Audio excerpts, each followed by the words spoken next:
Do you know how Allah starts the process of destroying a person when He is angry with them? It's not through fire, earthquake, or lightning from the sky. Instead, destruction begins with a silent sign that many people don't even notice. After hearing this hadith, you might feel a shiver because many of us may have already taken the first step on this path of destruction. Please watch this video till the end because today's hadith can change your life. The Prophet Muhammad Rasulullah sallallahu alaihi wasallam said, "When Allah wants to destroy a person, He takes away their sense of modesty, haya. When modesty is gone, people find that person unpleasant and hateful. When a person becomes hateful, Allah removes their honesty.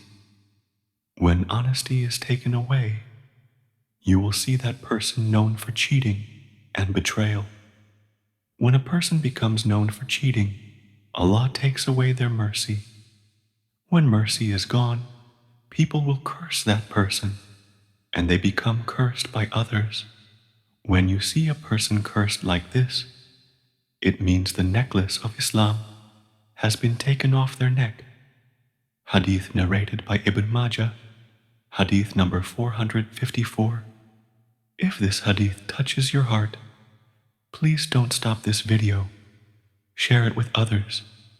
Maybe your one click can save someone's life, bring back their faith, and on the day of judgment, this act will stand as testimony in your favor. May Allah protect us from losing the light of modesty and mercy. Ameen.